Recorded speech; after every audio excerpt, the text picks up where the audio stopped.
cuidado con las emociones, fíense solo de la inteligencia y la razón. Bueno, este ha sido el discurso de los últimos 2000 años. Y ahora viene la ciencia y dice, no es verdad, sin emociones no se puede ni vivir ni decidir. En redes, en unos instantes, verán por qué.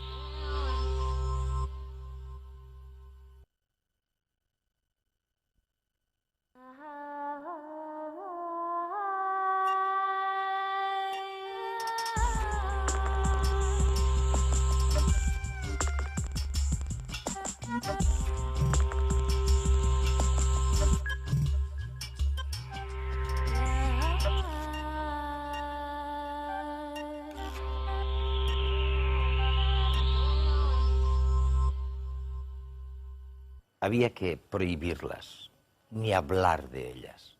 Lo importante era la lógica y la razón. Las imágenes de la felicidad, de las emociones, lo distorsionaban todo. Y ahora resulta que la ciencia nos dice exactamente lo contrario. Sin emociones no se puede sobrevivir. Las emociones están al comienzo y al final de cada proyecto. Es muy malo dejarse controlar por las emociones, pero es peor no tener emociones. ¿Es posible enfrentarse con tranquilidad a una bestia que está a punto de atacarnos? A menos que uno sea domador profesional, sentir miedo es inevitable y necesario. A lo largo de muchos siglos hemos creído que las emociones eran obstáculos. Filósofos clásicos e investigadores académicos popularizaron la idea de que las emociones son inútiles o que entorpecen nuestra vida y nos impiden ser racionales. Hoy sabemos que este punto de vista es erróneo. Somos seres emocionales, incluso mucho antes de que el Homo fuese sapiens.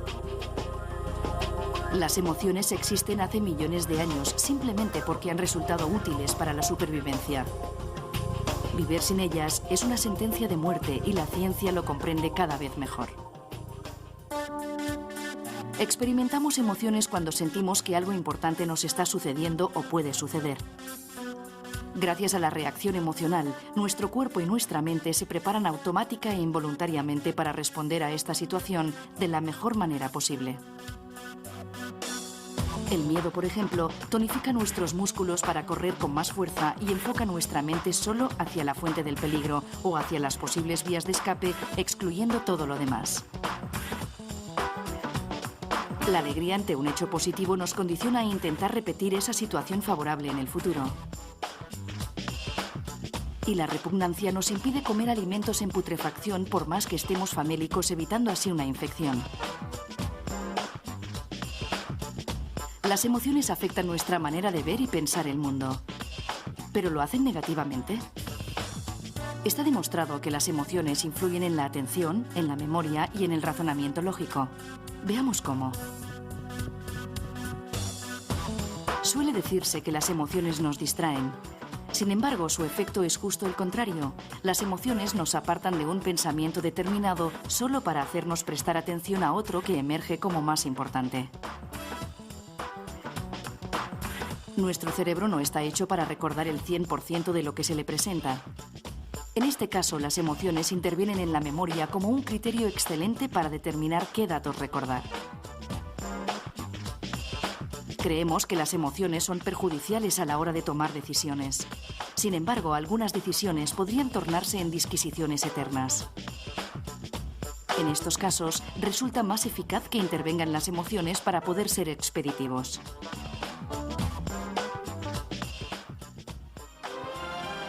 Un ser como el Capitán Spock de la serie Star Trek, muy inteligente pero carente de emociones, solo puede existir en la ficción.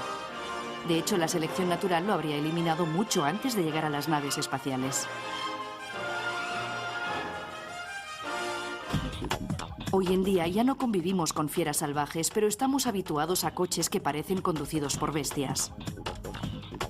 Necesitamos emociones no solo para sobrevivir al tránsito de la ciudad, sino también para tomar ciertas decisiones de manera eficaz, para comunicarnos y comprender a otras personas, y en definitiva, para asegurar la transmisión de nuestros genes.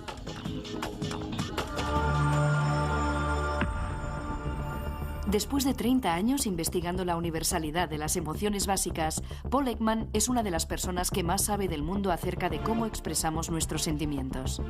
En redes viajamos hasta San Francisco en busca de sus hallazgos, que hoy en día se emplean en campos como la detección de mentiras o las películas de animación.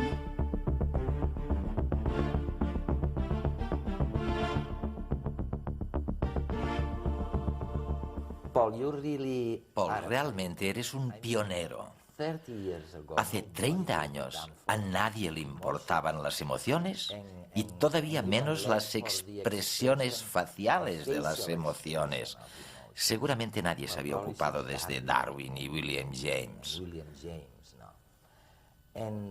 Y tú llevas trabajando en esto 30 años. En realidad, 40 años. 40 años. El primer artículo que escribí fue en 1957. Dios mío, esto es mucho tiempo. Casi 50 años. Y realmente, lo que la gente siempre recordará es que en contra de lo que casi todo el mundo pensaba, tú sostenías que las expresiones faciales, la sorpresa, la ira, el asco... Eres bueno. Debería fotografiarte.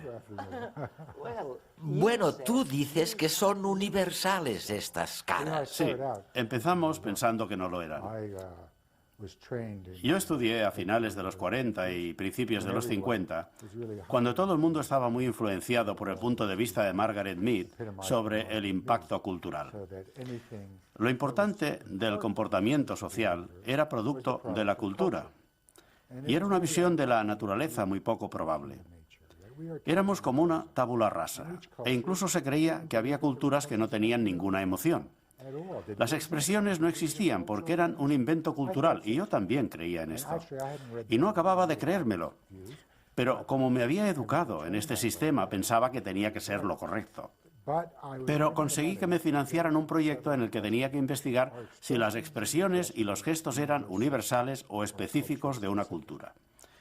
Yo empecé pensando que demostraría lo que decía Margaret Mead, pero lo que encontré era justo lo contrario.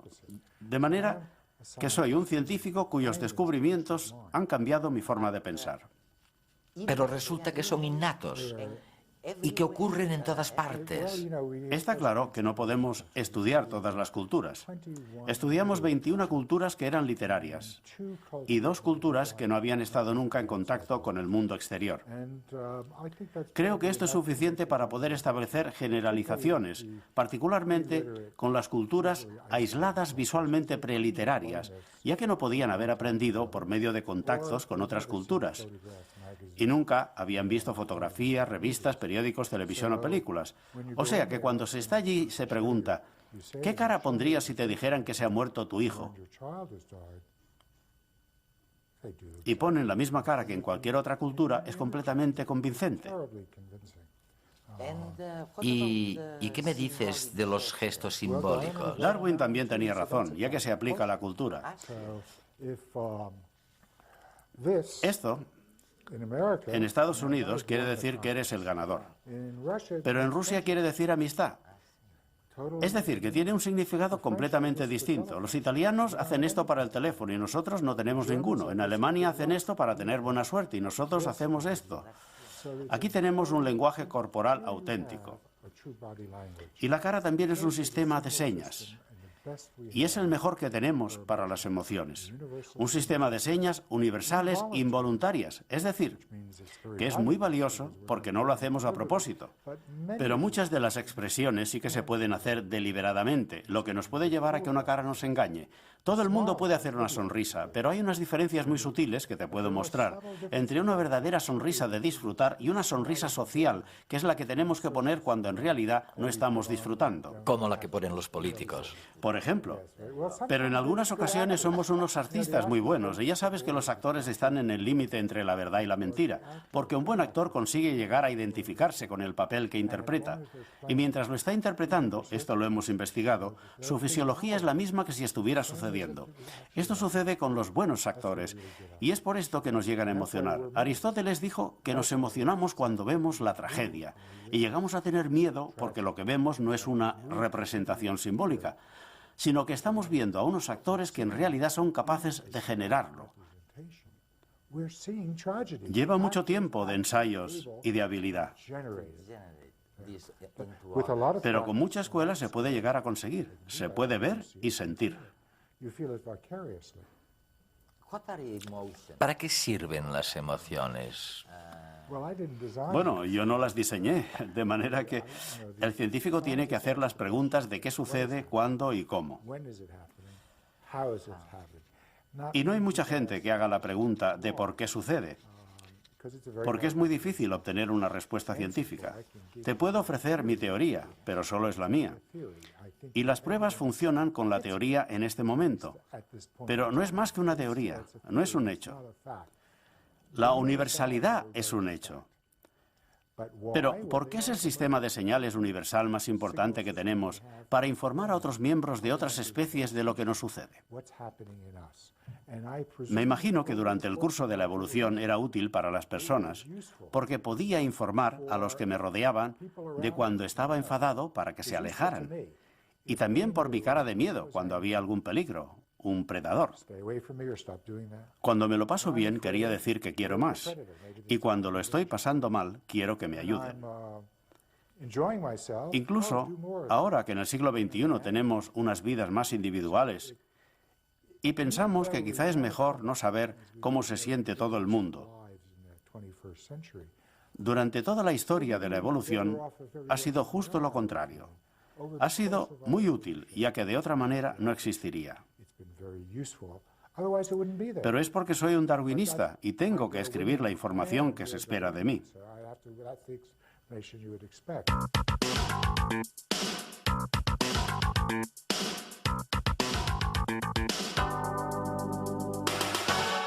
Los políticos hablan a los ciudadanos y por lo tanto necesitan encontrar un discurso que les permita llegar y ser recibidos de la mejor manera posible, ¿no? Por eso los políticos intentan encontrar empatías emocionales, sintonías emocionales que permitan después ser como una especie de puente hacia las nuevas ideas o hacia los mensajes políticos, ¿no?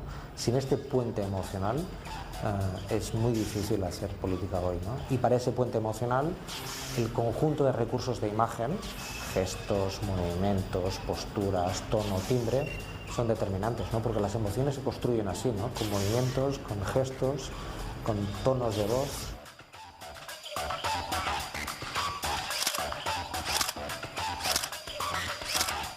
En esta escena histórica hay tres personajes, pero hay un gran dominador de la escena.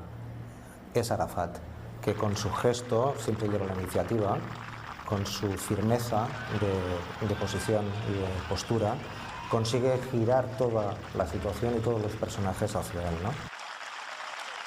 En la escena hay un detalle interesante, y es que Rabin lleva los papeles de su discurso arrugados en su mano izquierda, que es un gesto de inseguridad y de timidez y también de desconfianza.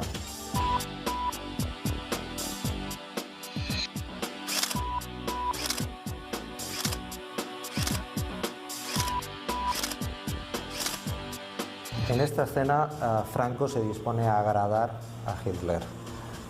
Su actitud, su manera de dar las manos tan afectuosa, cruzando la una sobre la otra, es un gesto inhabitual para dos personas que no se conocen, pero en la que una quiere mostrar un grado de afecto y de familiaridad inexistentes. La actitud de Franco yo creo que sorprende a Hitler, que quizás esperaba un saludo marcial inicial, por eso lleva los guantes en la mano, y le obliga finalmente de manera improvisada a sacarse el guante de la mano derecha para poder de nuevo saludar a Franco con el contacto de las palmas de las manos, ¿no?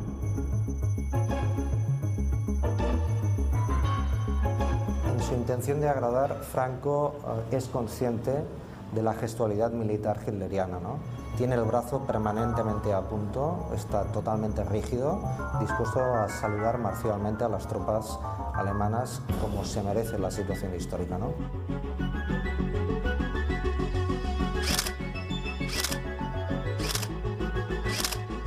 Hay un elemento en esta secuencia que es la distancia entre los cuerpos, es decir, la distancia que, por ejemplo, hay entre el presidente Barroso y Blair, y entre Blair y Bush, es mucho mayor que la que tienen, digamos, Bush y Aznar, ¿no? Las distancias, digamos, en la posición de una fotografía marca también los grados de proximidad y de sintonía. La secuencia también nos ofrece la sonrisa de Aznar, ¿no? No es tanto una sonrisa, sino una posición facial de máscara, de protección y de distancia respecto a cualquier situación que le permita protegerse, ¿no? Paul, si existe de veras una expresión facial ideal que exprese la agonía y la tristeza, ahí la tenemos, ¿eh? Sí, es muy intensa y probablemente no podría serlo más. Pero si pensamos en las circunstancias de esta pobre mujer, se acaba de enterar de que habían encontrado el cuerpo de su hijo, un adolescente. Durante meses se había dado por desaparecido, pero ella todavía tenía esperanza de encontrarlo vivo. Sin embargo, lo habían secuestrado, torturado y matado. Ella tiene, como la tendría cualquier madre, una angustia tremenda. Y por supuesto no hace falta entrar en los pequeños detalles.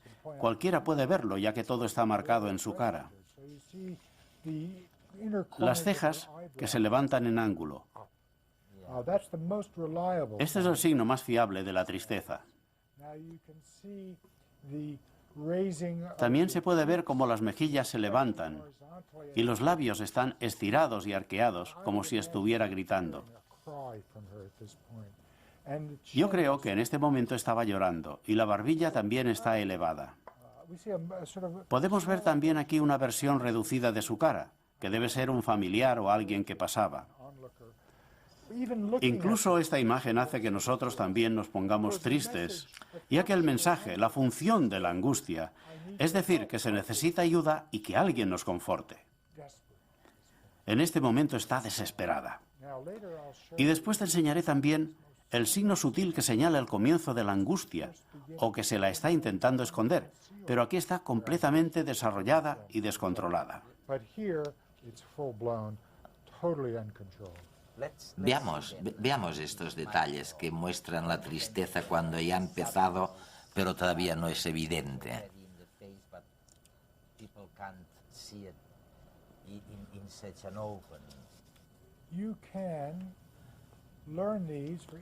Lo podemos ver para cada emoción. Y en esta prueba vamos a comprobar lo que podemos aprender.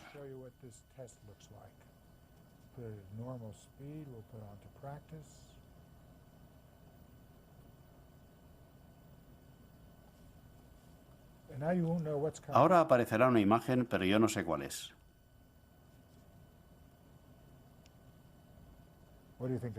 ¿Qué crees que era?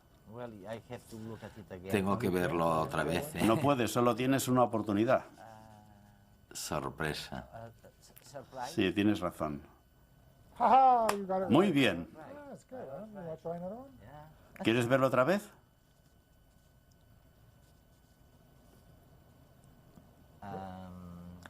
Pues no sé. ¿Cómo lo llamarías eso? Asco o...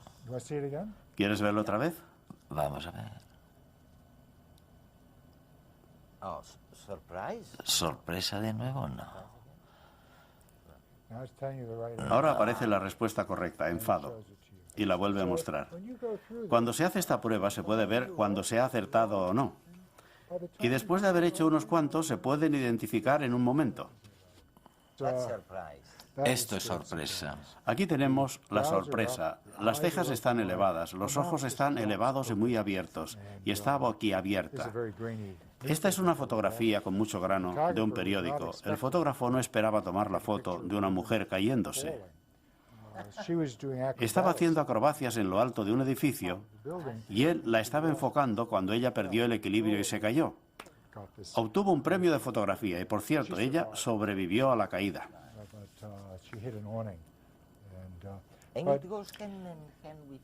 Y dices que eso está muy vinculado al miedo.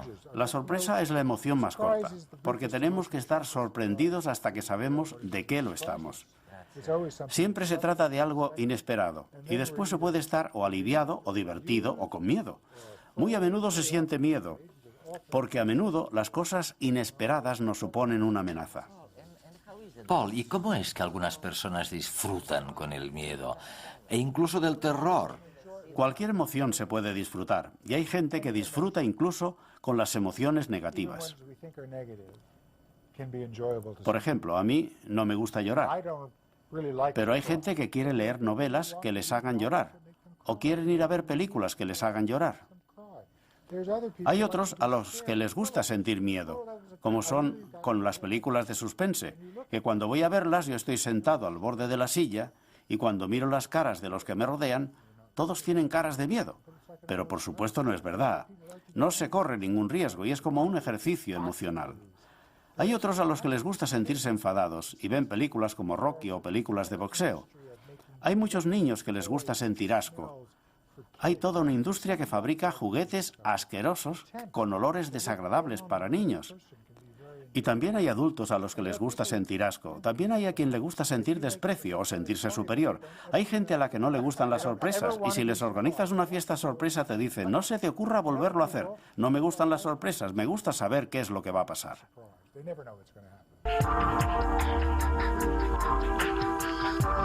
Las emociones nos dominan. El legado genético que hemos heredado determina nuestras reacciones ante situaciones concretas. Son las emociones innatas. Sin embargo, a lo largo de nuestra vida también aprendemos a emocionarnos ante determinados estímulos y estos quedan grabados en nuestro cerebro.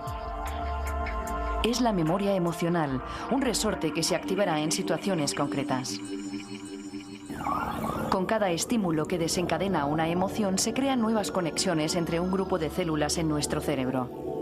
Es una especie de asamblea celular que retiene el aprendizaje emocional.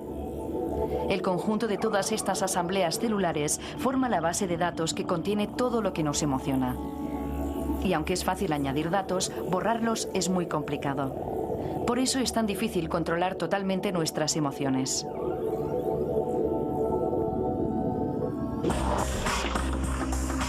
Este proceso se produce de manera inconsciente a un nivel cerebral muy primitivo. Incluso animales como la mosca de la fruta o los caracoles experimentan este tipo de aprendizaje emocional.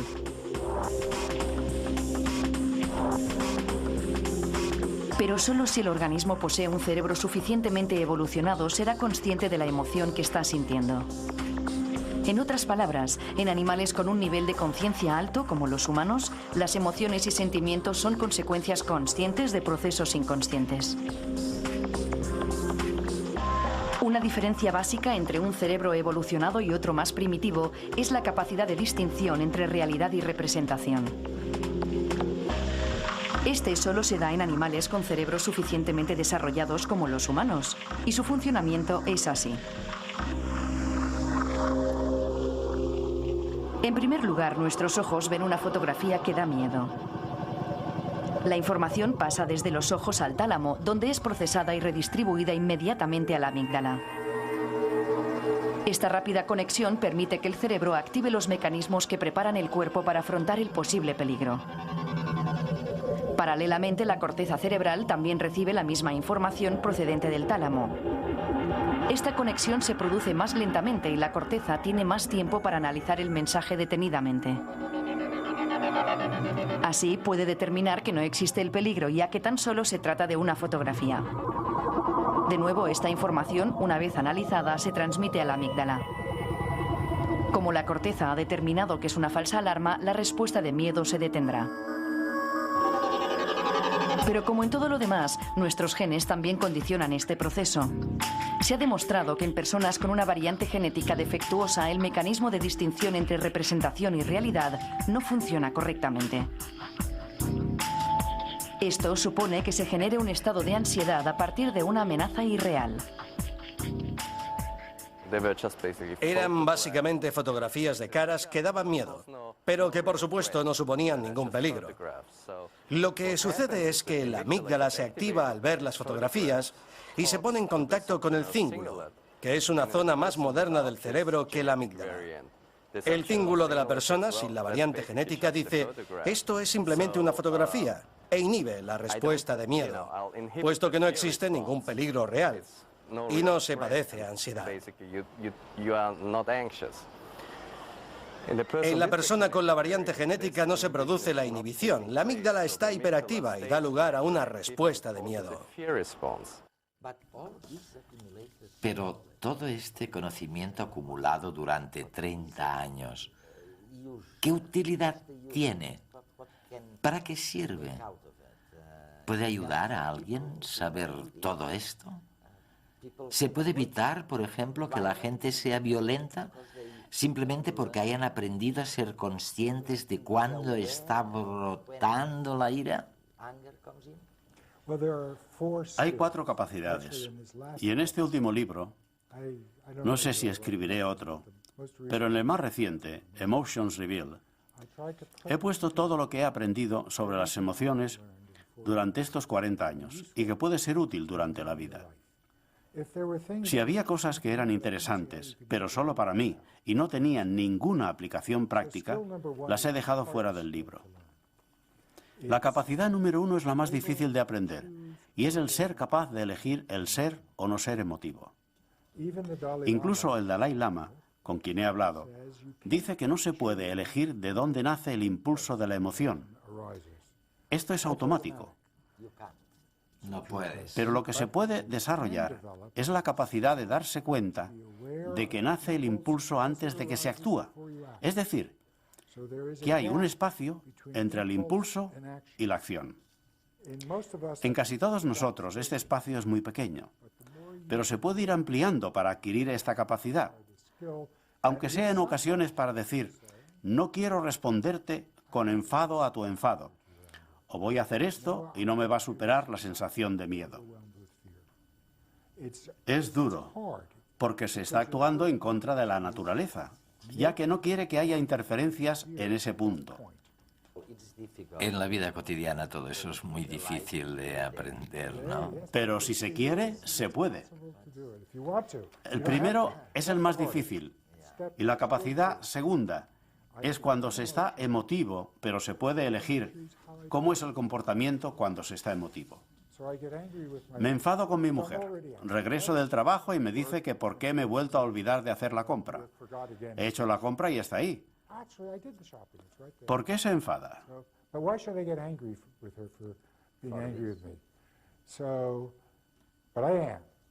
¿Cómo voy a comportarme para expresar mi enfado de forma que maximice la utilidad del enfado para ella y para mí? ¿Se puede elegir esto? El impulso natural, desgraciadamente, cuando se está enfadado, es herir a la persona con la que se está enfadada. Y eso hace que se destruya todo y que las cosas vayan a peor.